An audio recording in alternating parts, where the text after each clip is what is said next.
El señor abogado secretario dará cuenta de los documentos llegados a la comisión para la sesión del día de hoy. Gracias, señor presidente. Se ha recibido para esta sesión los siguientes documentos. Primero tenemos un oficio de Su Excelencia el Presidente de la República, mediante el cual hace presente urgencia de discusión inmediata para el despacho del proyecto que modifica el Código Penal, el Código Procesal Penal también, para tipificar el delito de sustracción de madera y otros relacionados y habilitar el uso de técnicas especiales de investigación para su persecución. También nos ha llegado reemplazo por esta sesión. La señora Paulina Núñez será reemplazada por el diputado señor Francisco Eguiguren, que se encuentra ya presente. También se encuentran presentes, se han recibido las confirmaciones del señor ministro de Justicia, don Hernán Larraín, acompañado del subsecretario de Justicia, don Sebastián Valenzuela, de la jefa de división jurídica, señora Mónica Naranjo, y de la señora Isabel Echeverría, el señor Ignacio Caete, abogados de la división. Defensoría Nacional, que pidió ser invitados, está en representación del señor Defensor Nacional, el señor Marco, en representación del señor Defensor Nacional, el señor Marco Montero Cid, asistirá el señor Rubén Romero Musa, abogado del Departamento de Estudio y Proyectos de Defensoría Nacional. También el Colegio de Abogados está representado por el señor Pedro Pablo Vergara, abogado y consejero.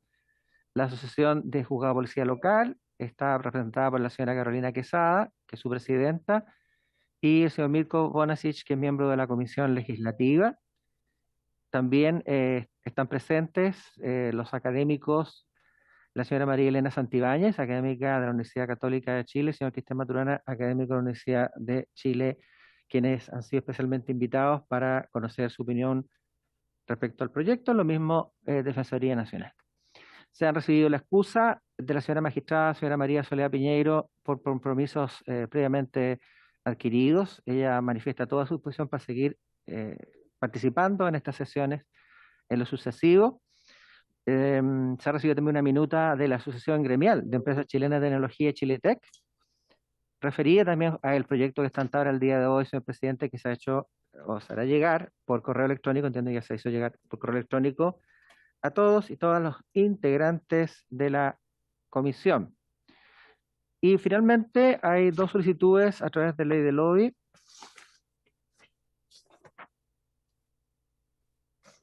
para exponer ante la comisión. Se trata de la señora Rosana Figueroa Vargas. Ella representa a la entidad Arrendadores Unidos. Quiere hablar sobre la modificación de la ley sobre el arrendamiento del predio urbano, 18.101, y poner en tabla el proyecto de ley que reactiva causas. ¿Mm? Eh, Luego hay otra solicitud de la señora Paulina Cisternas. La señora representa la Corporación Nuevos Horizontes y la materia que desea tratar es libertad condicional y modificación del marco legal. Finalmente, tenemos un oficio del Ministerio de Justicia y Derechos Humanos cumpliendo una obligación legal en el sentido de ir informando a esta comisión el cronograma y estado de avance de la implementación de la ley 21.057 sobre entrevistas grabadas en video a menores, ¿cierto?, que han sido víctimas de abusos, y que nos hace llegar al ministerio y a su vez se hará llegar a todos los integrantes de la comisión a través de correo electrónico como corresponde. Eso, señor presidente. Muchas gracias, señor secretario. Ofrezco la palabra sobre la cuenta. Ofrezco la palabra sobre la cuenta. Ofrezco la palabra sobre puntos varios. Presidente. Diputado René Zafirio. Gracias, presidente. Sí, una observación, presidente, que creo que podemos rectificar hoy. En la sesión de ayer, dado que se aprobó unas indicaciones que presentamos en conjunto con la diputada Giles para eliminar algunos artículos del proyecto de ley sobre delitos económicos, no se tomó al final de la sesión el acuerdo de facultar a la Secretaría para los efectos de hacer coherente el texto una vez que dichas disposiciones fueron eliminadas. Creo que es importante tomar ese acuerdo, presidente, para permitir a la Secretaría que haga esa labor. Gracias. Muchas gracias, diputado Zafirio, pero respecto a ese proyecto, la Secretaría había sido facultada ya previamente. No obstante lo anterior, podemos ratificar la facultad nuevamente y se ratifica, yo creo que con la unanimidad de los miembros de la comisión. Ofrezco la palabra sobre puntos varios. Ofrezco la palabra sobre puntos varios. Por terminada la cuenta. La sesión del día de hoy tiene como propósito el continuar la tramitación en general del proyecto de ley refundido en segundo trámite constitucional que reforme el sistema de justicia para enfrentar la situación luego del estado de excepción constitucional de catástrofe por calamidad pública, boletines números 13.752 y 13.651, con urgencia suma. Se ha invitado al efecto al señor Ministro de Justicia y Derechos Humanos, al señor Subsecretario de Justicia, a un representante del Colegio de Abogados de Chile, a un representante de la Asociación Nacional de Magistrados y Magistradas de Chile, a representante de la Asociación de Juzgados de Policía Local y a los profesores María Elena Santibáñez y Cristian Maturana. Tal cual señaló el señor secretario, y por economía procesal no los voy a nombrar, se encuentran presentes varios de ellos, a los cuales saludo cordialmente. Hoy día corresponde en esta sesión conocer la opinión de primero don Rubén Roberto Romero Musa, abogado del Departamento de Estudio y Proyecto de la Defensoría Nacional en representación del Defensor Nacional. Don Rubén, tiene usted la palabra. Muy buenas tardes, señor presidente. Por su intermedio, un saludo a todos los diputadas y diputados presentes. Y un gusto poder compartir la opinión sobre este proyecto en relación al resto de un trabajo conjunto que se ha hecho junto al Ministerio de Justicia para poder elaborar tanto el anteproyecto como el proyecto de ley que actualmente se somete a conocimiento de esta Cámara. En general, la opinión de la Defensoría Penal Pública es positiva. Se trata de un proyecto de ley que, en general, pretende hacerse cargo a través de modificaciones desde el punto de vista procedimental y modificaciones que permiten a los jueces disponer de mayores flexibilidades para poder gestionar las causas que de alguna manera responde a la urgente necesidad de hacerse cargo del enorme atraso que la pandemia ha significado con la paralización o suspensión de audiencias tanto de trámite como audiencias de juicio. En ese sentido, las modificaciones permanentes que se proponen en el Código Procesal Penal en general nos parecen adecuadas, y en relación a las modificaciones transitorias, nos parece que en general están en la línea correcta.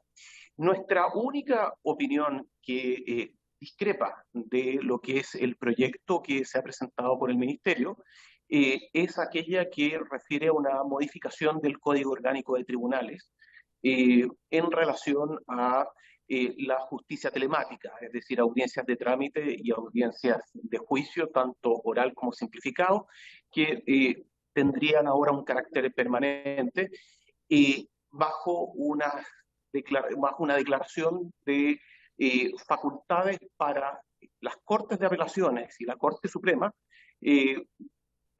revisar situaciones excepcionales que permitan disponer de el funcionamiento remoto.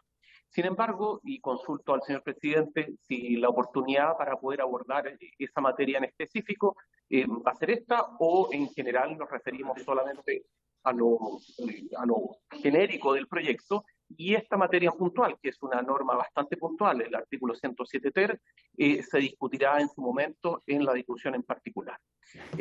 Don Rubén, independiente, respondiendo inmediatamente a su consulta, estamos en la fase efectivamente de discusión en general, pero cada uno de los expositores, la idea es que pongan sobre la mesa cada uno de las observaciones que tienen, independientemente que posteriormente la vamos a volver a tomar en la discusión en particular. Entonces sería importante que ustedes hicieran presente inmediatamente cada una de las observaciones que tiene el proyecto.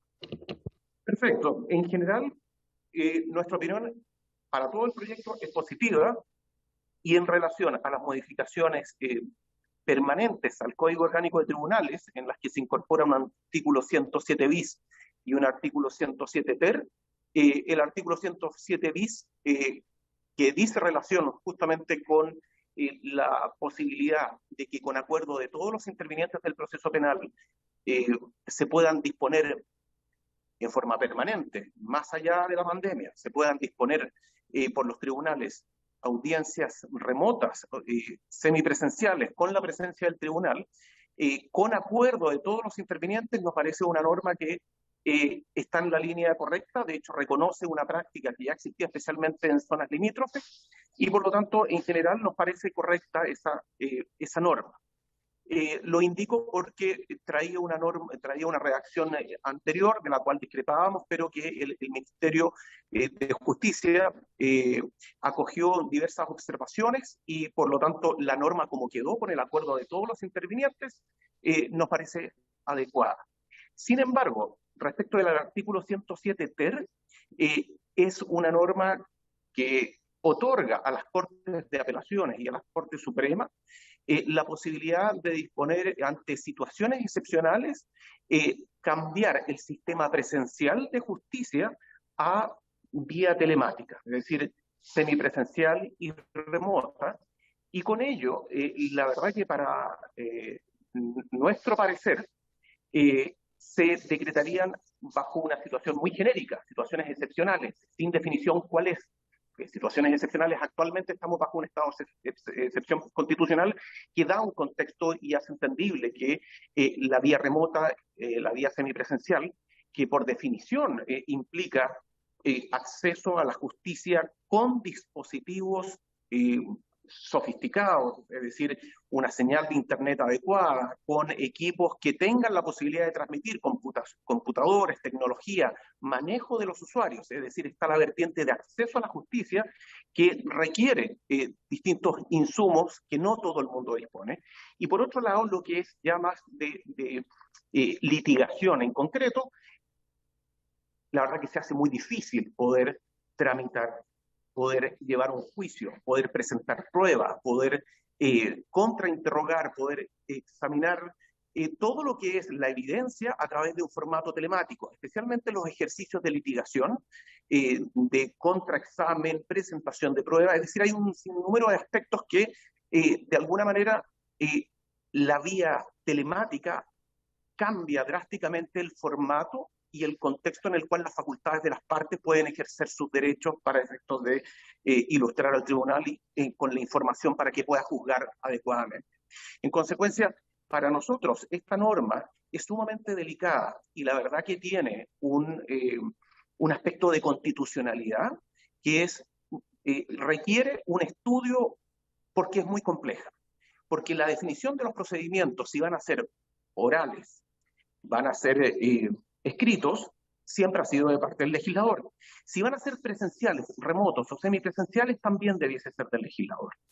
Y el impacto que esto puede tener si es que se le transfiere esa facultad a las Cortes de Apelaciones en situaciones excepcionales, que pueden durar hasta 1 año, 2 años máximo, indica el proyecto. Son verdaderos estados de excepción judicial los que se facultan.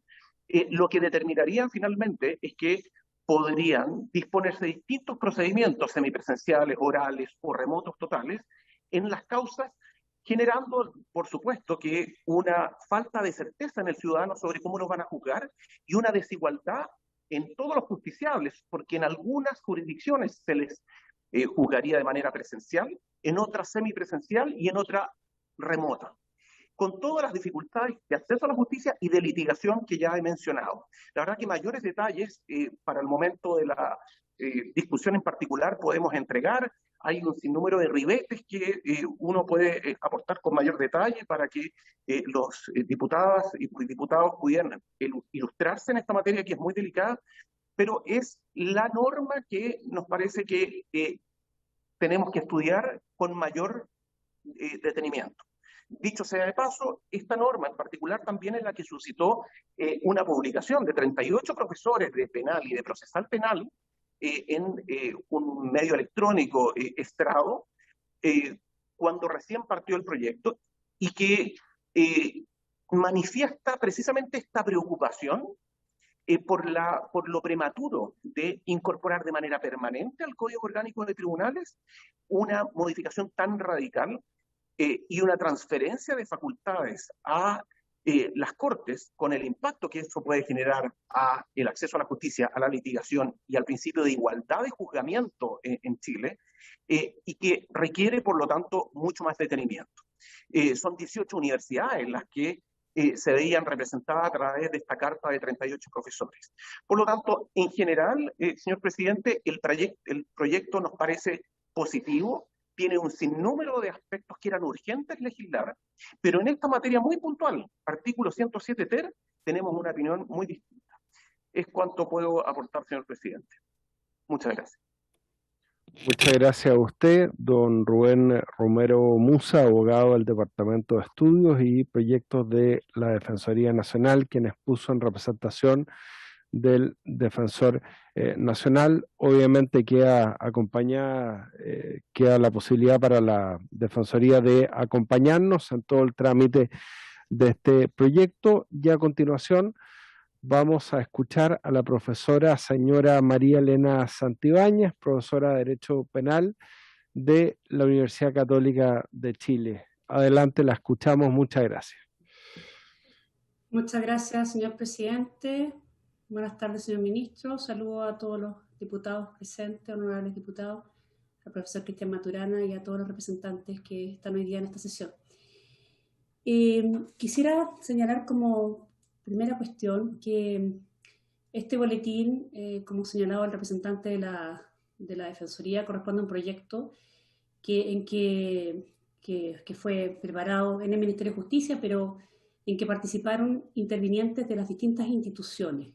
Y eso creo que es bastante relevante y refleja un poco el consenso que se logró respecto a la mayoría de las modificaciones que hoy día se están estudiando, en el sentido de que solo se aprobaron aquellas en que había amplio acuerdo. Y en ese sentido estaban representados el Ministerio Público, la Defensoría, el Poder Judicial, representantes de los colegios de abogados y también académicos, entre los cuales me tocó también intervenir en esa oportunidad.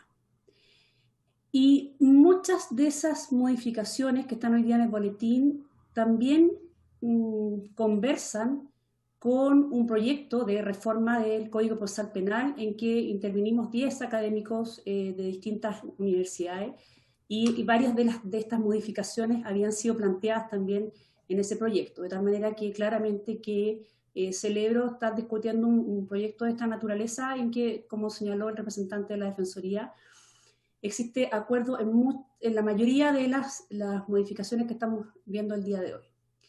Sin embargo, quisiera hacer algunas apreciaciones en relación a modificaciones, sobre todo algunas que se incorporaron en el Senado.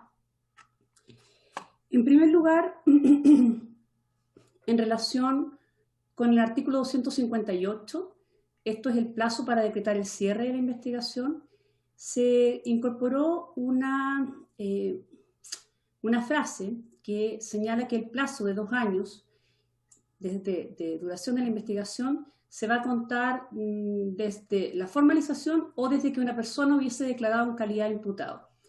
Desde luego, se trata de un plazo que resultaría indeterminado, difícil de poder pesquisar, digamos, a qué clase de declaración se está refiriendo, sea la declaración en calidad de imputado ante el tribunal, ante la fiscalía, incluso pudiese ser ante la policía por delegación del fiscal. Y me parece que pudiese llevar a una situación un poco complicada, toda vez que pudiese ser un incentivo, por ejemplo, para que la fiscalía no le tome declaración a los imputados, sino hasta el final de la misma.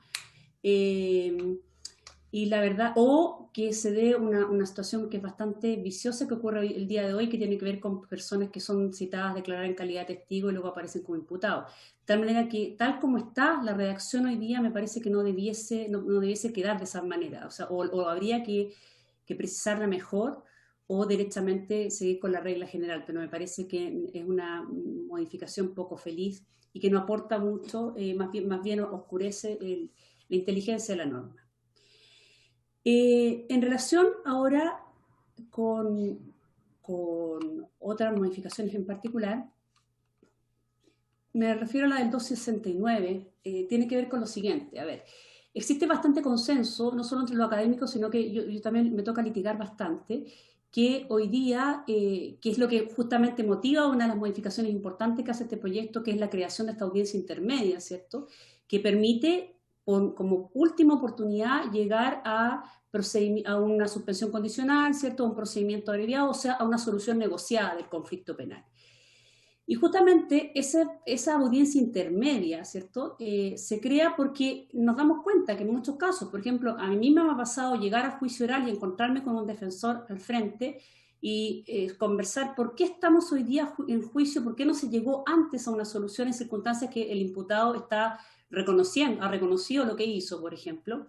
Y la verdad es que no hay mucha controversia y sin embargo vamos a un juicio, o sea, un juicio que supone recurso, ¿cierto? Y que en realidad no debiese realizarse.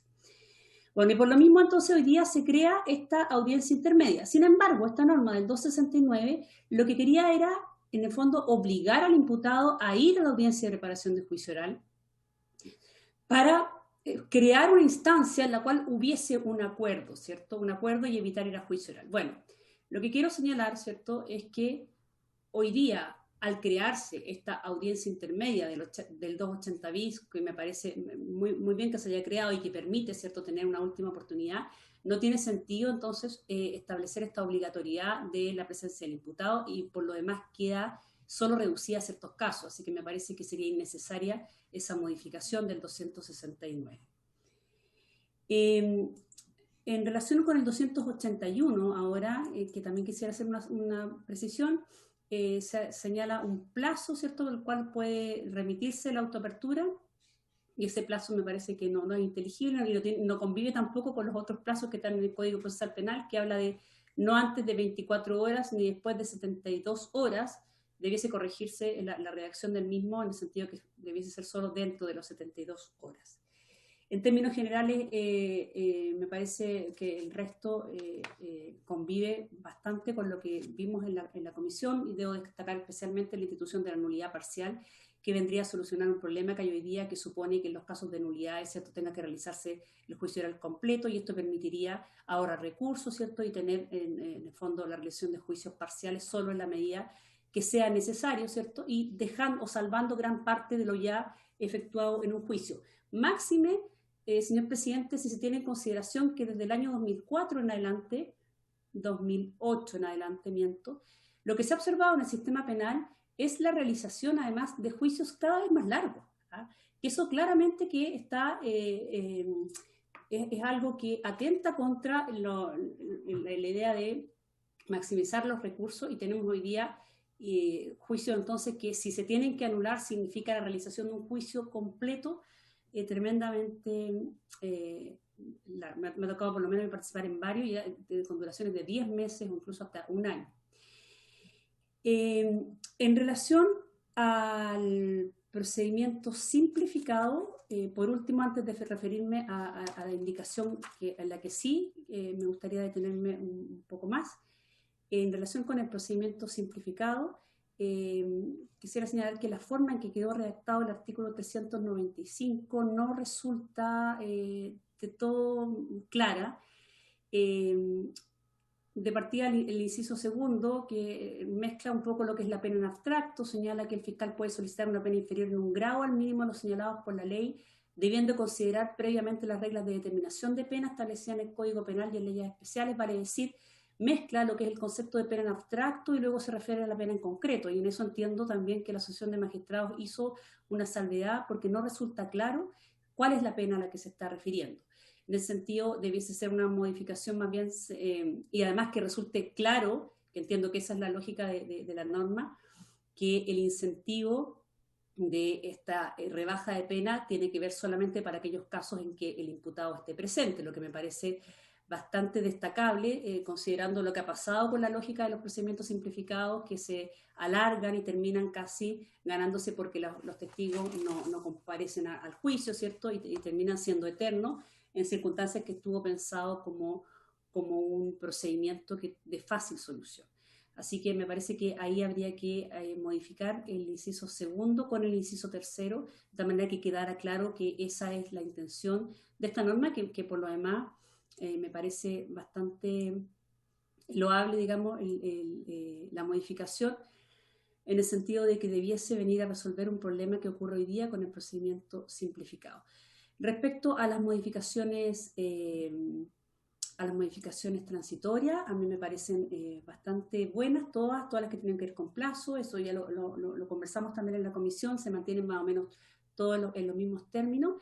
Y en cuanto a la posibilidad de establecer una situación permanente en caso de catástrofe, a mí me parece también que es bueno que esté regulado de esta forma, considerando la cantidad, las características que tiene nuestro país de ser un país que en general estamos viviendo situaciones lamentablemente de catástrofe cada cierto tiempo. Así que creo que es bueno establecer una solución un poco más permanente para no caer en estas emergencias que, como nos ha pasado con la pandemia, ¿cierto? Y tener, a lo mejor con plazos menores, ¿cierto? Pero creo que es bueno tener una solución permanente. Quisiera, señor presidente, si me permite ahora, referirme a una modificación en particular que se hizo en el Congreso, y por eso hacía mi presentación al comienzo, para que se tuviera en consideración lo siguiente. Es una modificación que se hace en el artículo 258 del Código Procesal Penal y que fue introducida por los senadores de Urresti, Wentumilla y el senador Araya. Esa modificación me parece una modificación grave, en el sentido que esta es una materia que, de hecho, en el proyecto de reforma procesal penal habíamos acordado, de hecho, una solución en sentido contrario. Y lo mismo pasa con el proyecto que viene del Ministerio de Justicia, en que no se incorpora esta norma y solo se incorporaba por los senadores que he señalado. Es una norma que me interesa muchísimo, además, digamos, la no adición de la misma en representación sobre todo de víctimas, que es la función que yo en general desempeño, toda vez que soy abogada querellante en general, representando a víctimas de delitos sexuales, sobre todo, y violentos, sobre todo menores de edad. Tiene que ver con esta obligación que se establece para el querellante de forzamiento de la acusación solo previa formalización. En este sentido, señor presidente, quisiera señalar que la Constitución Política establece el derecho a tutela efectiva de las víctimas y acceso a la justicia, es decir, tiene rango constitucional. Por otra parte, se consagra el derecho de las personas a acceder a un procedimiento racional y justo seguido ante un órgano jurisdiccional.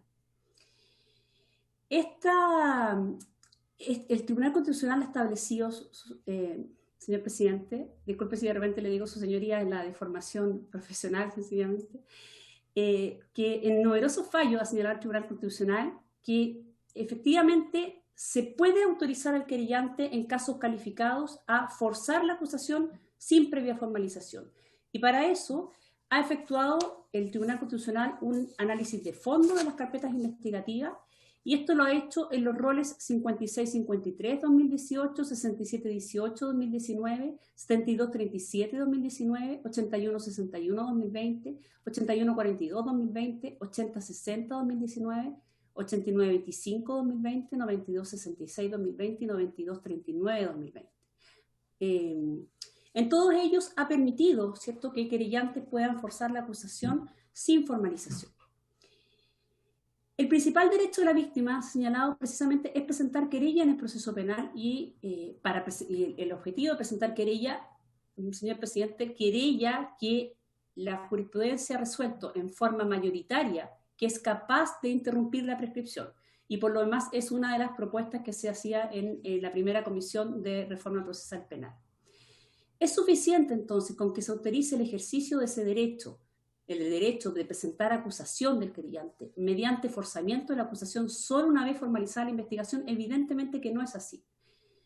En primer lugar, porque, como es obvio, la formalización de la investigación es un acto que no depende de la voluntad del querellante, sino del Ministerio Público. Ministerio Público que sabemos que ha sido bastante discutible el tema del control que pueda tener en cuanto a su actuación, ¿sí? Y entonces el Tribunal Constitucional ya venía señalando desde antes que, así como el Ministerio Público no puede formalizar la investigación en forma arbitraria, ¿cierto?, como lo señala el Código Procesal Penal, tampoco puede dejar de formalizar en forma arbitraria, que es lo que ha pasado, señor presidente, en muchas ocasiones, y que obliga al querellante a tener que forzar la acusación. No es aceptable, entonces, que un derecho tan fundamental para el justiciable, perdón, para las víctimas, esté sujeto a la arbitrariedad de otra institución, máxime cuando los mecanismos de control del querellante respecto a la institución de la formalización son mínimos y además discutidos. El Ministerio Público efectivamente tiene por mandato constitucional el monopolio de la dirección de la investigación, pero no puede bajo ningún respecto tener el monopolio de la persecución penal, salvo que la Constitución constituyente señale algo contrario. Segundo, precisamente todo el sistema procesal penal se construye sobre una lógica de pesos y contrapesos para impedir que los intervinientes actúen de manera arbitraria. Así el querellante tiene ciertos contrapesos para, mediante control judicial, inhibir la acción del Ministerio Público en distintos hitos de la investigación y el proceso penal, principalmente al comienzo de la investigación, ¿cierto? Es más, incluso el propio forzamiento, me refiero al forzamiento de la formalización que en el proyecto del Código Procesal Penal estaba pensado exclusivamente para el imputado, el Tribunal Constitucional ha señalado que puede también ejercerlo la víctima precisamente por estos casos, señor presidente, que tienen que ver, y señores diputados, que tienen que ver con situaciones en que el Ministerio Público, teniendo antecedentes suficientes para formalizar investigaciones, no formalizado por distintas consideraciones, pueden ser por deficiencias técnicas del propio Ministerio Público o tal vez por intereses diferentes que puedan obedecer, ¿cierto?, a situaciones incluso que pudiesen lindar en la corrupción. Así de evidente es la necesidad de evitar la adición al Código Procesal Penal de una norma como esta, que ahora discutimos, porque la solución de forzar la formalización, además de polémica, no es suficiente porque solamente fija al Ministerio Público un plazo para formalizar, de tal manera que es necesario mantener esta facultad del querellante de, como lo ha señalado el Tribunal Constitucional, de permitir, estudiados los antecedentes, poder forzar la acusación sin que requiera para eso previamente la formalización de la investigación. Nótese en este sentido dos cuestiones de principal relevancia. La mayoría de los mecanismos de control judicial que la ley otorga al querellante de alta eficacia, muchos de ellos, se sitúan en momentos relativamente de menor relevancia y hacia el inicio de la investigación. Entonces, ¿por qué darle la posibilidad de control precisamente en el momento más relevante del proceso, como es la puerta de entrada al juicio oral? Impedir el forzamiento de la acusación sin formalización implica supeditar un derecho fundamental de las víctimas a una decisión no judicial, sino administrativa y exenta de control. Esto se agrava notoriamente si se tiene a la vista que lo que se pretende hacer con esta modificación es sujetar este derecho fundamental de las personas no a una, sino a dos decisiones administrativas y no controlables del Ministerio Público. En primer lugar, la decisión de no formalizar una investigación que no puede controlar la víctima, y en segundo lugar, la decisión de no perseverar en el procedimiento que sabemos se comunica sin necesidad de que el Ministerio Público tenga que justificar por qué llega a esa decisión de no perseverar, quedando entonces de esta manera la posibilidad de actuar arbitrariamente, como ha pasado en muchas ocasiones. Respecto de la decisión de no perseverar, el querellante lo único que puede hacer hoy es pedir la reapertura de la investigación, lo que obviamente no puede seguir haciendo de manera indefinida, y esta decisión no puede incluso comunicarse en contra del parecer del propio juez de garantía sin que pueda hacer nada al respecto. No ocurre lo mismo con el sobreseimiento, sin duda que sí es una decisión jurisdiccional a la que el querellante puede oponerse y ejercer el control judicial. Si no se autoriza al querellante a forzar la acusación sin formalización, se abre la puerta entonces a enormes espacios de discrecionalidad intolerables y desde luego inconstitucionales, considerando el derecho a accionar que tiene la víctima. Tercero, se dirá probablemente que sí existen mecanismos de control alternativo para asegurar la corrección del actuar del Ministerio Público, como son la responsabilidad del Estado por el actuar del Ministerio Público o la responsabilidad administrativa de los fiscales. Claramente, ni uno de esos mecanismos puede reemplazar ni remotamente el derecho fundamental de víctimas por un delito a perseguir responsabilidad penal del hechor. En cuarto lugar, se dirá también que el sistema adversarial se construye sobre la base de un solo ente persecutor, que representa el interés público y que la víctima no representa el interés público. Sin embargo, aunque a algunos les cuesta asumirlo, la víctima puede legalmente asumir el interés público y la doctrina más autorizada así lo ha explicitado. De hecho, así lo señala Horvitz y López, al señalar que el querellante puede solicitar al juez que lo autorice para ejercer el forzamiento. En estos casos, el querellante, señala Horvitz y López, detenta el control absoluto y exclusivo de la acción penal pública en el juicio. La privatización de la persecución penal pública es total y, como resulta evidente, excede el marco de la satisfacción del interés privado para constituirse en un vehículo de aplicación de una pena que cumple funciones públicas. Lo que acá se propone, señor presidente, que más bien que es seguir en el estado actual, ¿cierto? Y que no se incorpore una norma como esta, no es en todo caso equiparar al Ministerio Público con el querellante, o viceversa, el querellante con el Ministerio Público, sino conferirle herramientas necesarias para ejercer el control efectivo sobre el actuar del Ministerio Público, cuestión que ha sido tan debatida en el último tiempo, que tiene que ver con esto que señalaba hace un rato, que es quién controla al Ministerio Público. Así resulta razonable, por ejemplo, que el juzgado de garantía, que es lo mismo que ha hecho el Tribunal Constitucional, pueda evaluar el mérito de la solicitud de forzamiento de la acusación del querellante, cuestión que así fue planteada, de hecho, en este proyecto del Código Procesal Penal, que el juez pudiese evaluar el mérito de los antecedentes investigativos y ahí decidir si se autoriza o no el forzamiento.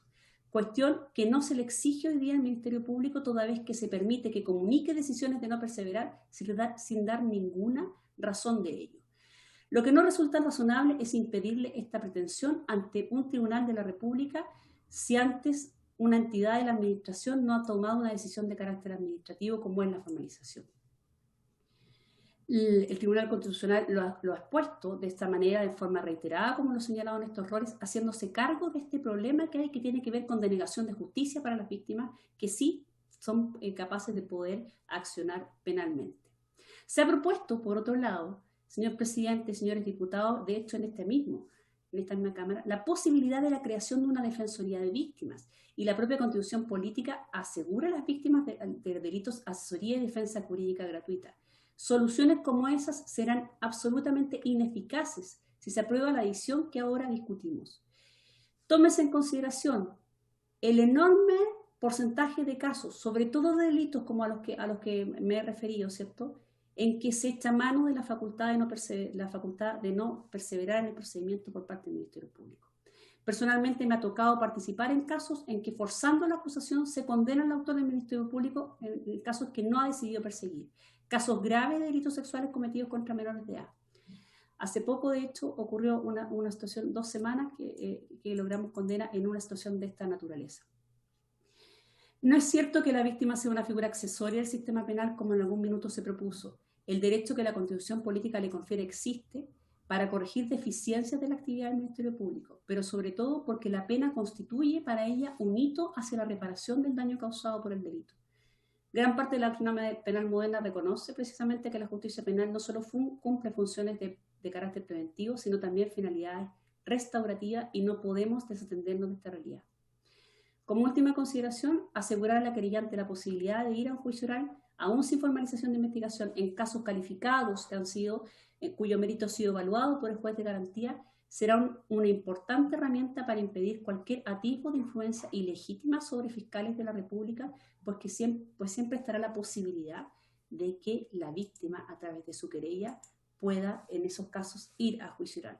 Se han conocido casos lamentables, conocidos por la opinión pública, en que precisamente esto no ha podido ocurrir, y los casos han terminado ahí por decisión autónoma administrativa del Ministerio Público.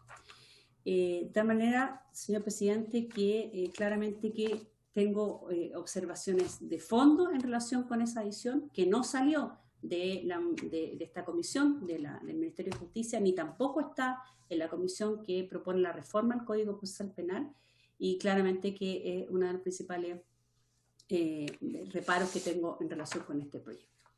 Muchas gracias, señor presidente. Muchas gracias a usted, profesora María Elena Santibáñez, por su exposición. Le pediríamos, si gusta, mandar una minuta de su exposición a la Secretaría, porque la idea es elaborar un comparado, y ya se ha estado haciendo por parte de la Secretaría. Agradecemos ese trabajo en que se van incorporando las observaciones y comentarios de todos los expositores y expositoras. Así que muchas gracias por su disposición a aquello y por su exposición muy ilustrativa, por cierto. Y ahora vamos a escuchar a continuación al profesor Cristian Maturana, que ya nos ha acompañado en muchas oportunidades en materias procesales, así que tenemos el gusto de recibirlo una vez más. Profesor, le ofrezco la palabra.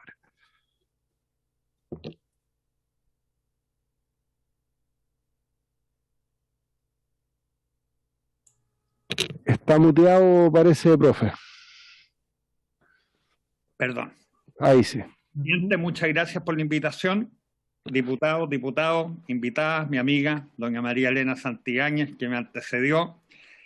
En general, vengo a esta sesión porque a mí me correspondió, invitado por el Senado, a acompañarlo durante toda la tramitación de la larga tramitación que se tuvo en el Senado, en el cual se analizó artículo por artículo, y en general, si uno lee y escucha lo que se ha dicho en esta sesión, como el informe de la Corte Suprema, y en general por la votación que se tuvo este proyecto en las discusiones, creo que todas las instituciones fueron oídas y en general se llegó a un consenso en la necesidad de este proyecto. ¿Cuál es la visión que uno tiene que tener de este proyecto y por qué es tan necesario y urgente su aprobación?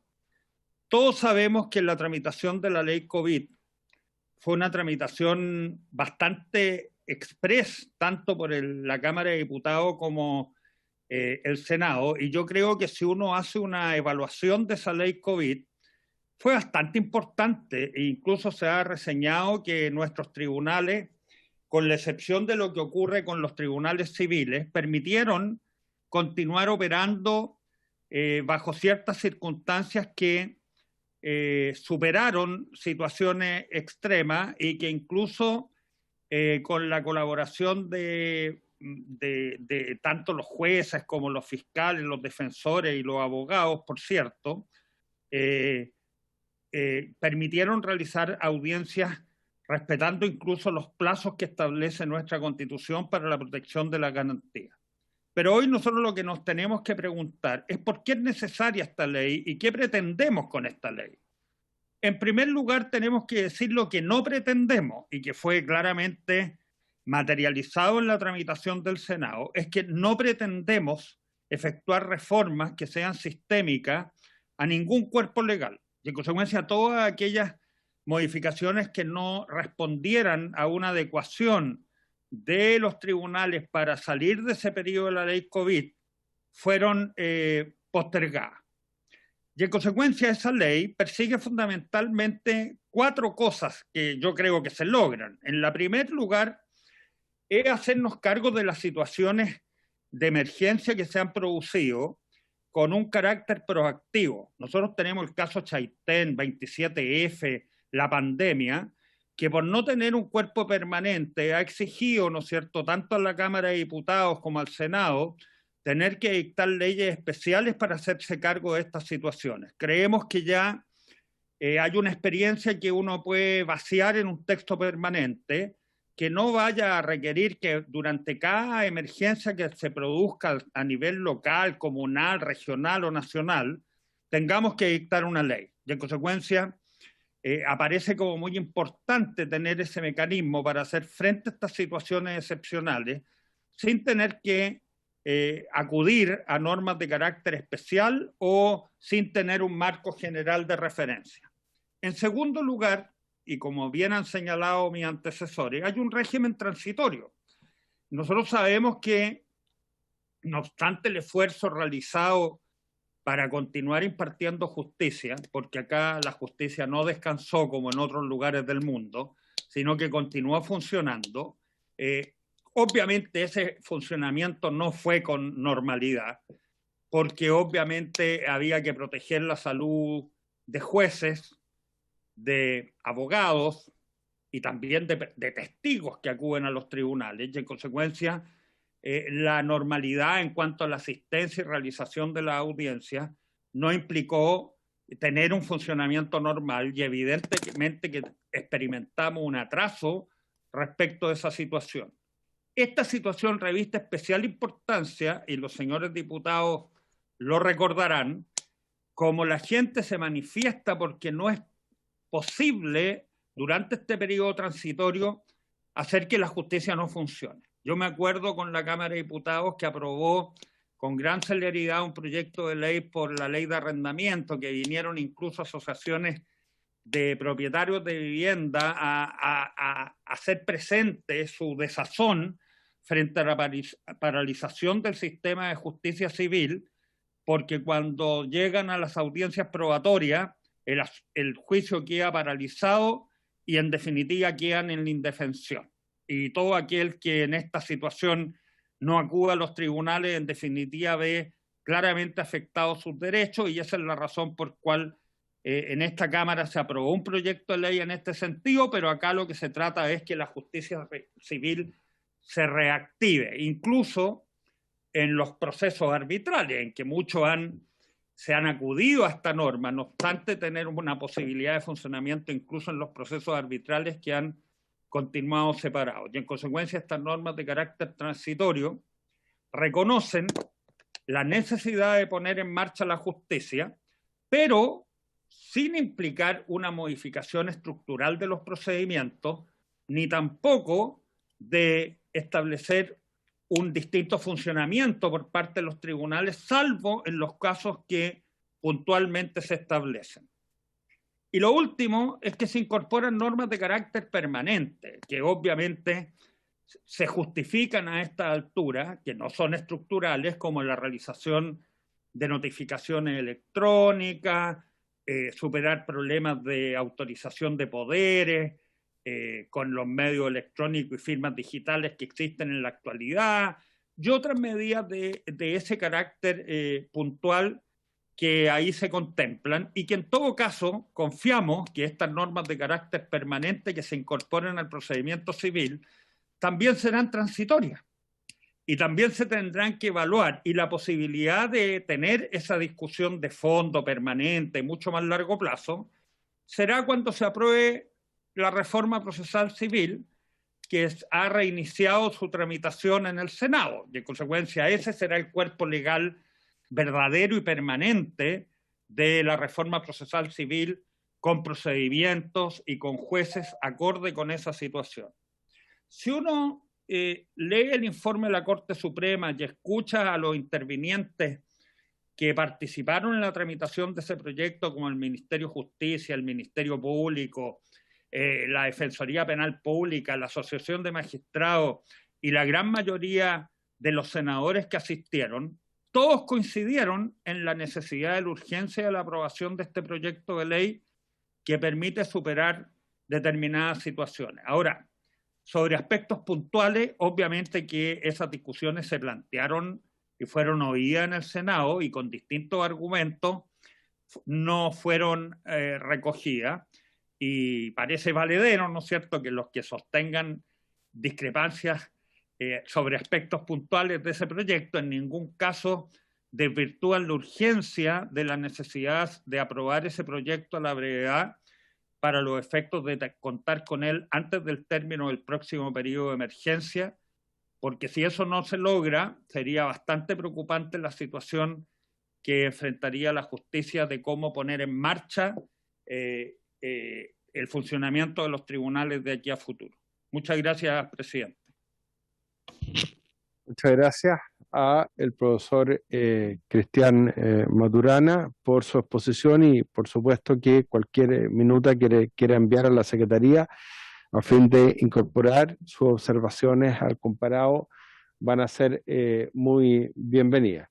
No sé si tenemos algún otro expositor, señor secretario, sino para ofrecerle la palabra a las diputadas y diputados de la comisión. Yo sé que el ministro también me parece que quiere opinar sobre las reflexiones que le ha motivado la exposición también de los profesores, pero en primer lugar quiero darle la palabra ofrecerle la palabra a los diputados y diputadas de la comisión.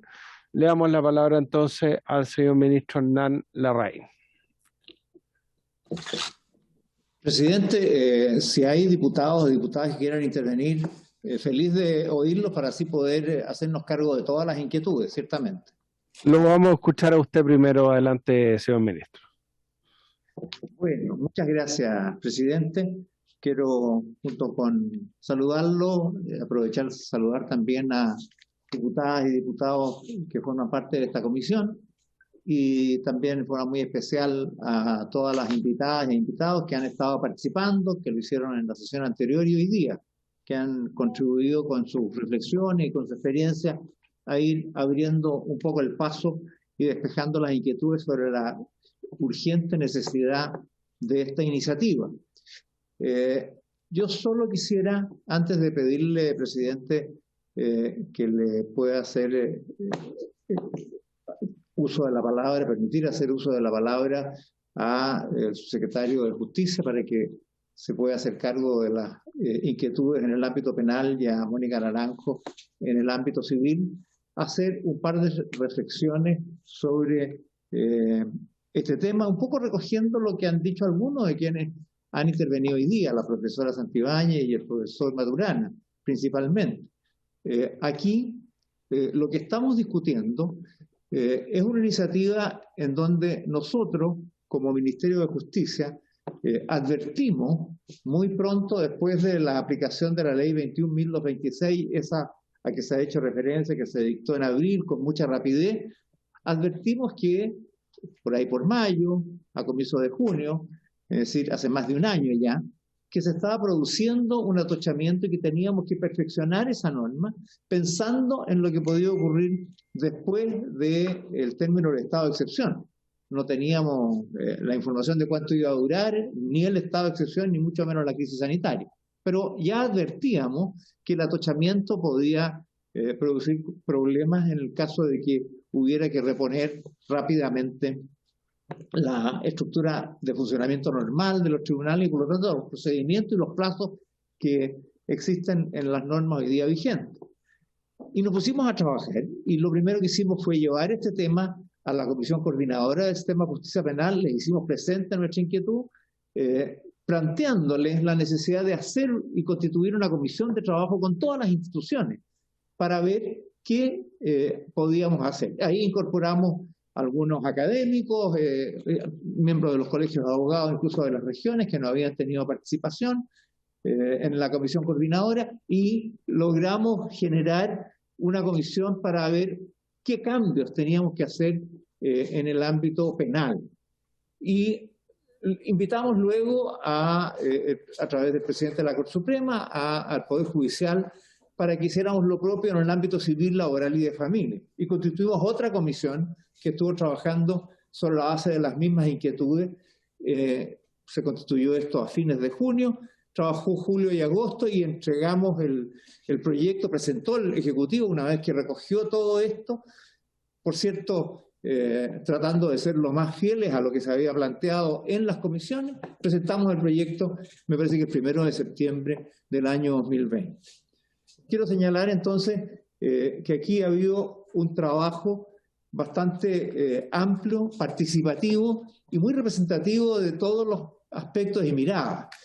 Luego en el Senado se hace un esfuerzo de nuevo muy amplio, quizás un poco demorado en el tiempo. Nosotros, a pesar de todas las urgencias, no pudimos sacarlo en menos tiempo porque no sabíamos cuándo se iba a producir el término del estado de catástrofe y además porque necesitábamos avanzar en muchas materias. El profesor Maturana recordaba la situación que se ha producido con un tipo de personas como son los arrendadores que han tenido que sufrir la indefensión de sus derechos porque no pueden avanzar en sus juicios por falta de audiencias probatorias a raíz de la 21.226.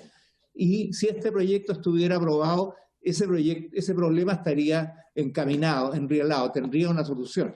Por eso la urgencia. Hay cientos de miles de personas que están en la indefensión.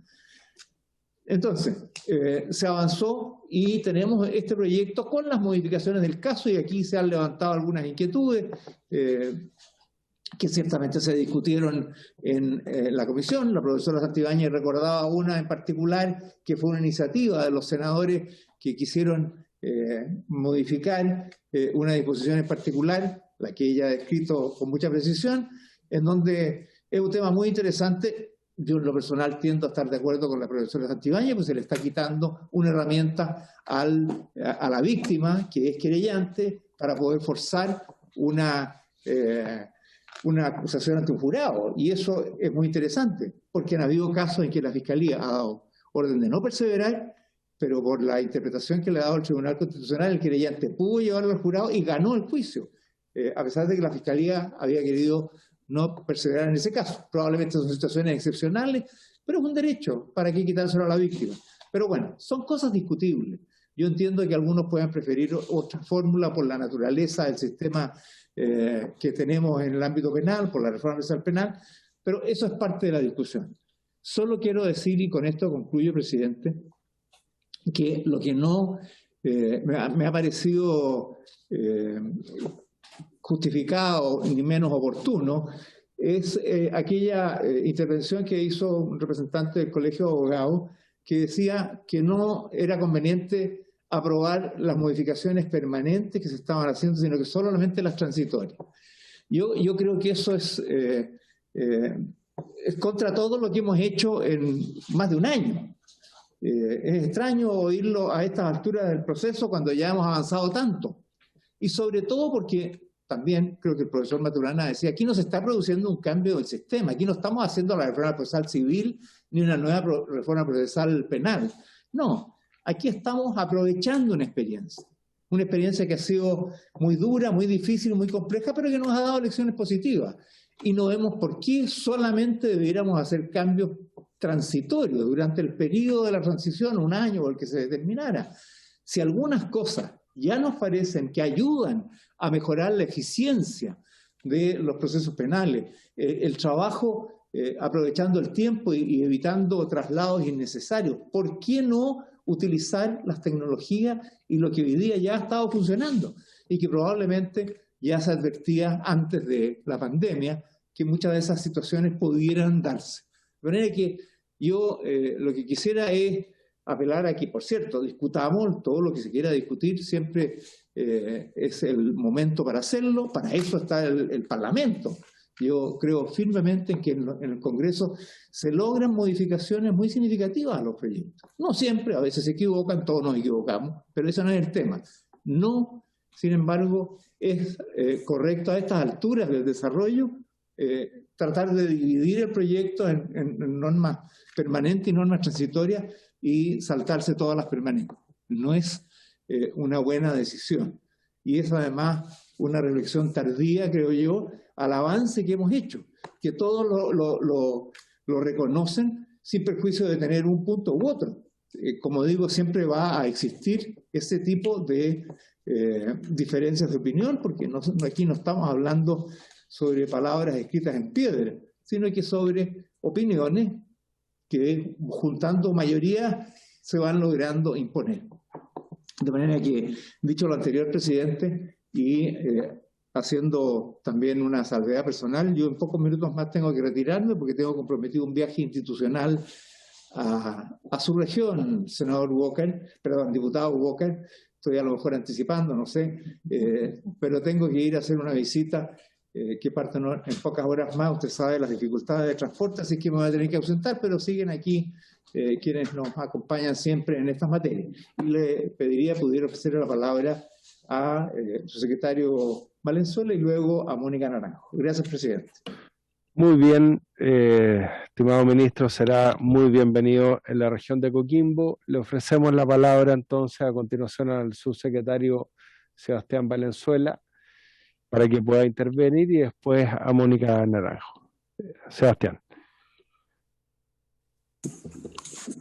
Gracias, presidente, por su intermedio. Saludar a todos los miembros de la comisión y también a los invitados respecto a este proyecto que podrá haber apreciado la comisión.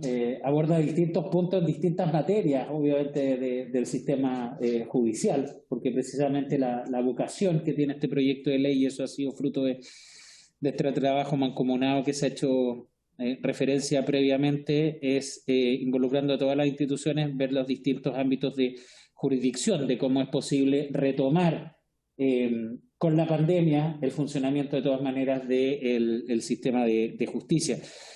Particularmente, presidente, en lo personal, me gustaría hacer 2 o 3 comentarios vinculados más bien a ámbitos penales que han surgido. Hay muchas cosas más bien puntuales respecto de algunas normas que creo que eso eventualmente, si la comisión obviamente tiene por decisión finalmente aprobar el proyecto en general, se podrán discutir en particular en su mérito. Varias de esas efectivamente pueden ser incluso perfeccionadas para efectos de la interpretación, pero me gustaría hacer referencia a 2 o 3 aspectos que han surgido dentro de las observaciones. Y voy a partir por un último tema que tiene que ver también con lo que señalaba el señor Ministro de Justicia y Derechos Humanos, que tiene que ver con parte del proyecto que está destinado a tener una legislación de manera permanente y no transitoria.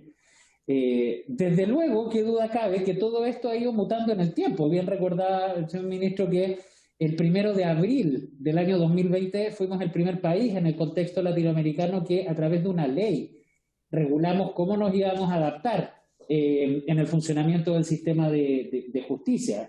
Hay varios estudios de experiencia de cómo los distintos países afrontaron esto con experiencias más o menos exitosas, pero en nuestro país lo pudimos discutir democráticamente en el Congreso, de cómo dar facultades excepcionales. Fue una manera bastante rápida, nos convocamos entre los distintos actores y pudimos obviamente presentar este proyecto y ser debatido ahí. Pero pensamos obviamente que esta iba a ser una situación transitoria y a medida que va pasando el tiempo, ya llevamos casi 1 año y medio desde esa situación, nos dimos cuenta de que tenemos que poner en marcha el sistema de justicia nuevamente y asumiendo cómo poder básicamente cumplir 2 objetivos, que son los que fundamentan el proyecto.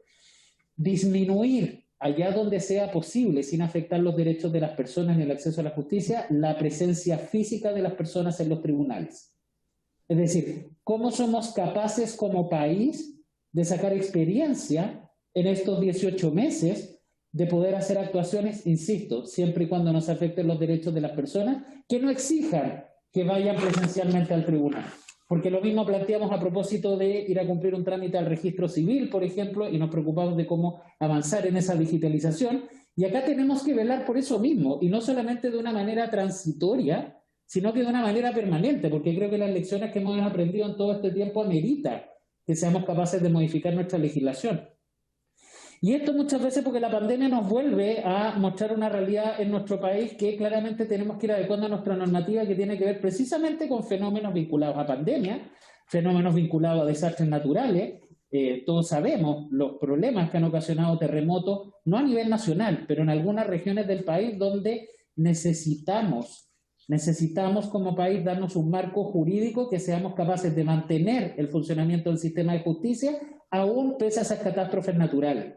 Y no es solamente para la pandemia, entonces, porque el día de mañana cuando tengamos un terremoto en el sur, cuando tengamos un aluvión en una zona del norte, no sé si tengamos el tiempo suficiente para estar tramitando en el Congreso ese marco jurídico que hoy día lo planteamos.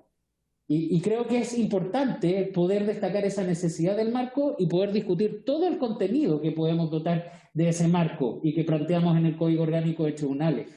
Pero no negarnos a tener un marco sobre esta materia, porque ya tenemos experiencia suficiente como país de que necesitamos plantear un marco normativo que permita asegurar el acceso a la justicia aún en esas situaciones. Y no solamente aún. Yo diría que precisamente cuando se dan estas situaciones excepcionales es cuando más se produce la necesidad de acceso a la justicia. Y lo hemos visto en la pandemia, trámites vinculados a conflictos laborales, por ejemplo, respecto a desvinculaciones o mantenciones de contratos de trabajo, ni qué decir cómo se ha hecho en situaciones de arrendamiento, por ejemplo, o situaciones de contexto de violencia intrafamiliar que se han producido durante la pandemia. O sea, precisamente es en estas situaciones cuando más se demanda el acceso a la justicia y que por lo tanto tenemos que fijar ese marco permanente.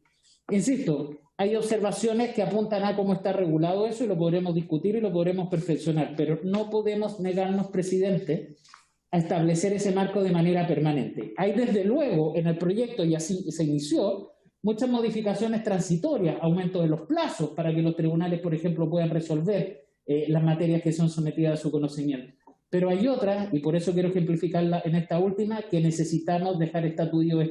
Han sido decenas, y si no cientos de horas que hemos pasado conversando y debatiendo y analizando este proyecto entre las distintas instituciones. Y creo que no podemos renunciar a esa convocatoria que se ha tenido entre las distintas instituciones para dotar ese marco. Y por eso solamente quiero terminar con esta reflexión, presidente, para poder avanzar en esa regulación.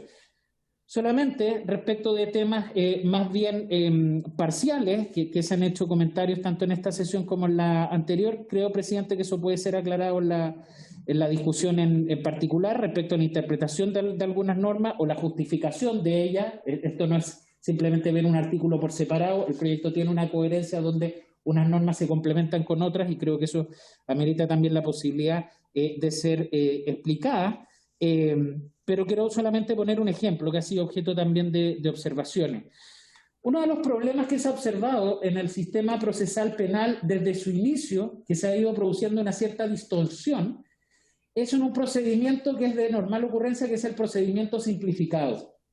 El procedimiento simplificado, como su nombre lo indica, presidente, tiene por finalidad hacer una tramitación más expedita y no recurrir a un juicio oral, donde está integrado por 3 miembros del Poder Judicial, sino que lo resuelve inmediatamente el juez de garantía con un requerimiento del Ministerio Público.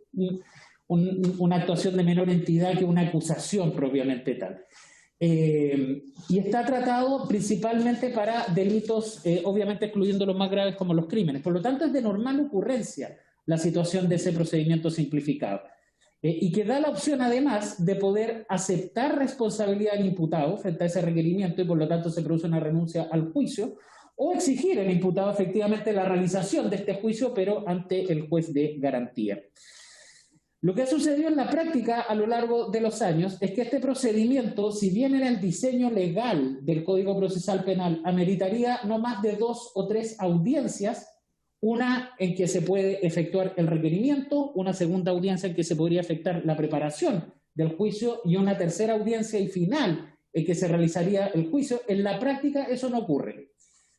Y no ha ocurrido porque en la práctica lo que se observa es una serie de audiencias sucesivas donde por un lado no comparece muchas veces el imputado, causa justificada o injustificada, eso dependerá del caso en concreto. Si no comparece por una causa injustificada, se puede decretar una orden de detención. Comparece el imputado por orden de detención, no se puede avanzar con el procedimiento porque si se requiere preparar ese juicio, ni el defensor ni el fiscal que están presentes en el control de detención cuentan con todos los antecedentes para iniciar una preparación.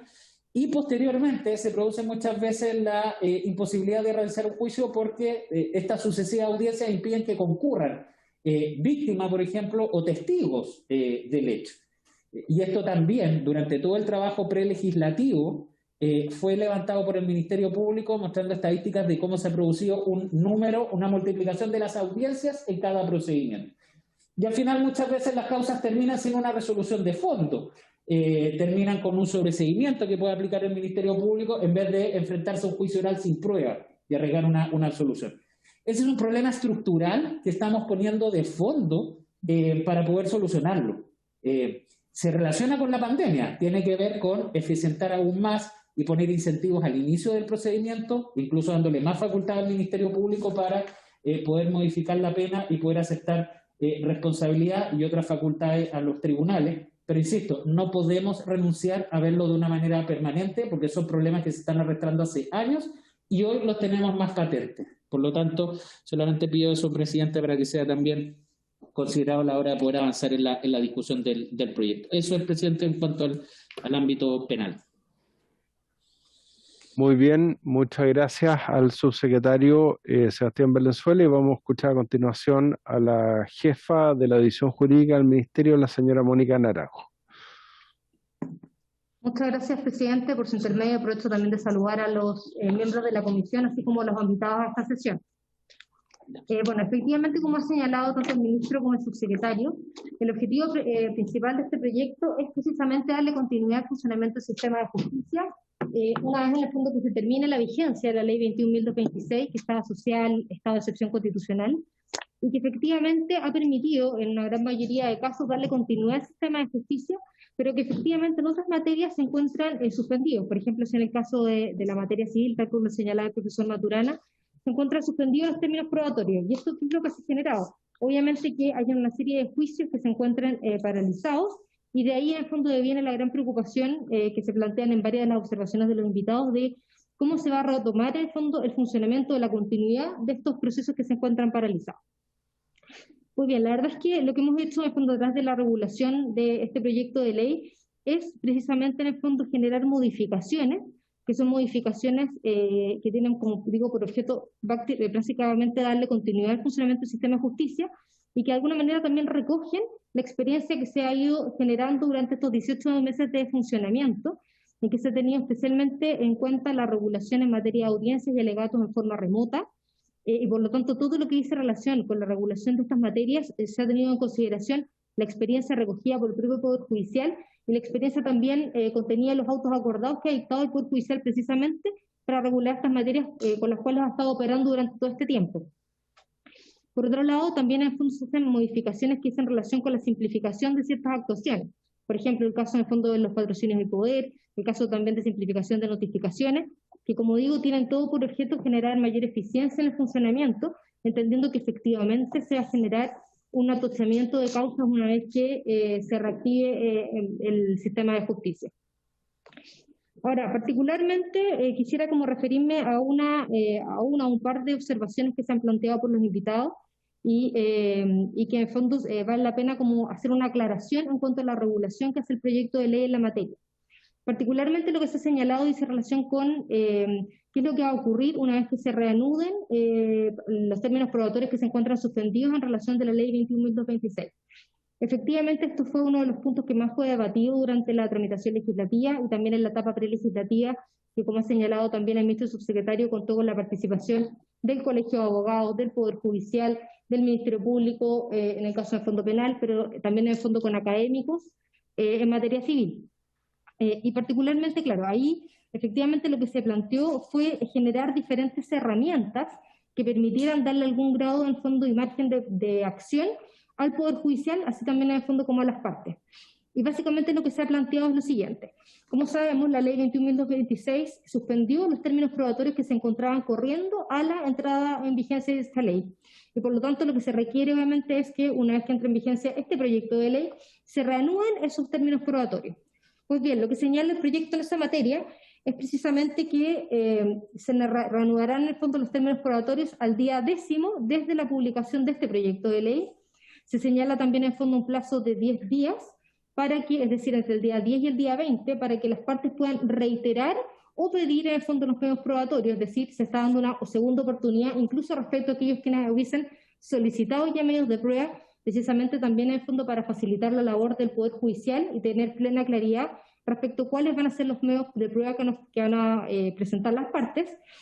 Luego de lo cual además también se está prorrogando en todos los casos en el fondo el periodo de prueba, llevándolo en fondo a un periodo probatorio más extenso, entendiendo precisamente que se puede generar un cierto atochamiento de causa y por lo tanto se prorroga en un periodo de 30 días, todos los términos de prueba.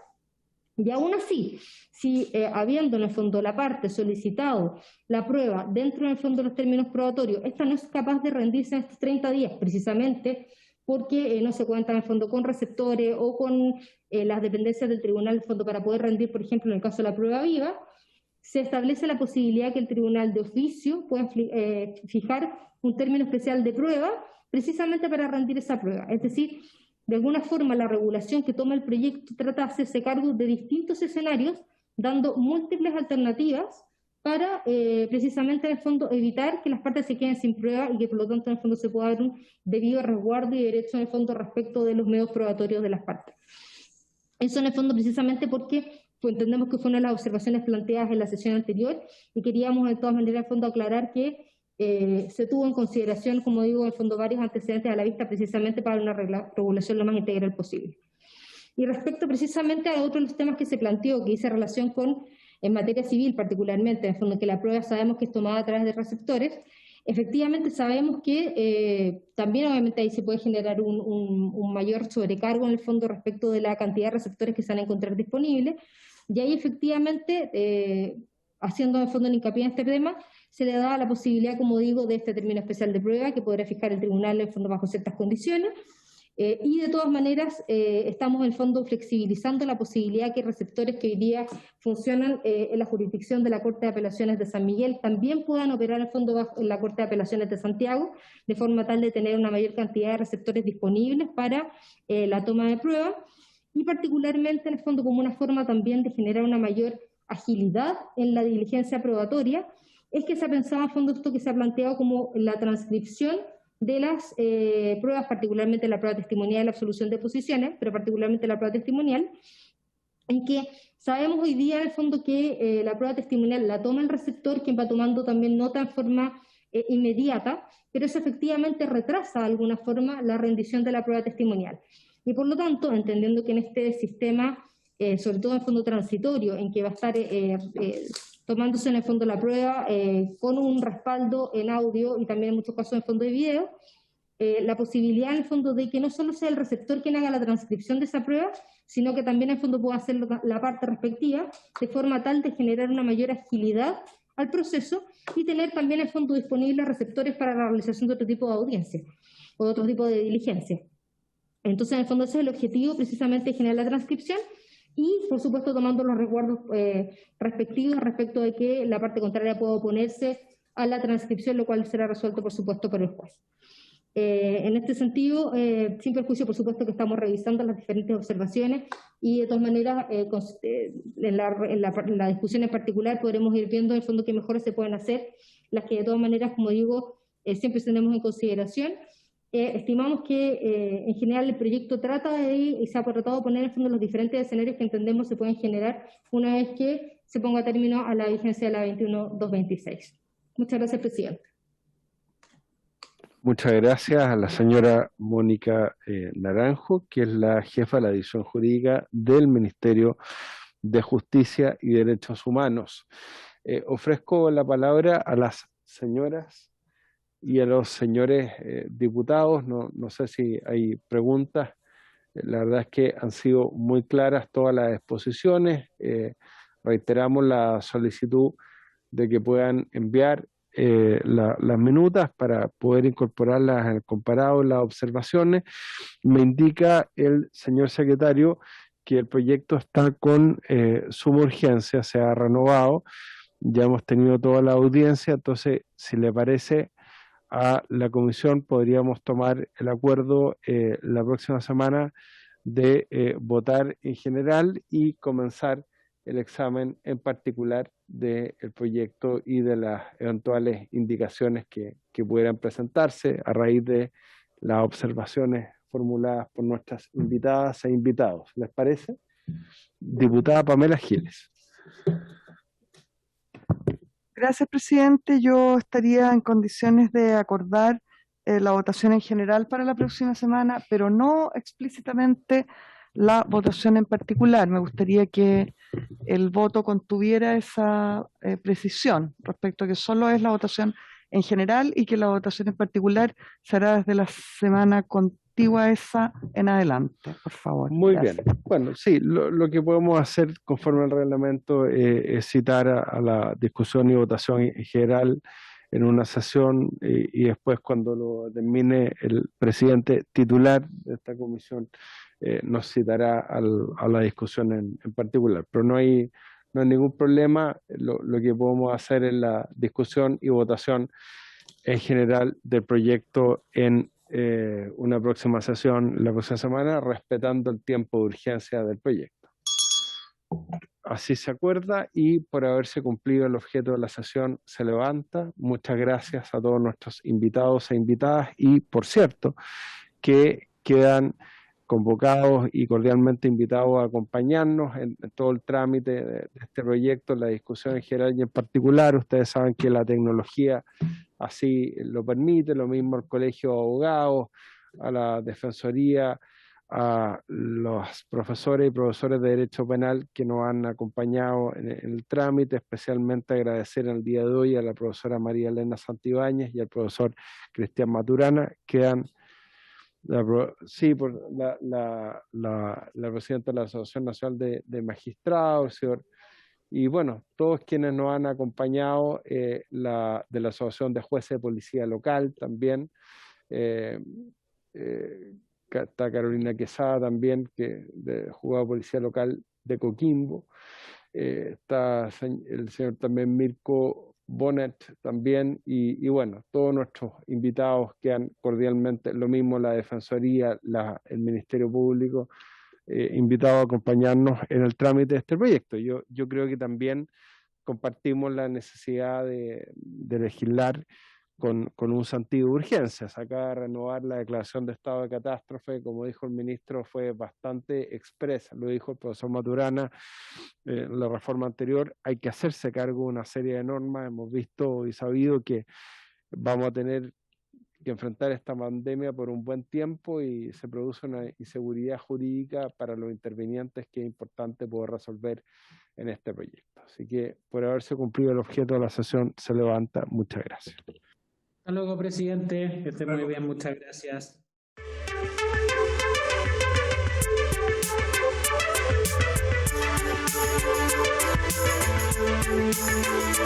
Thank you.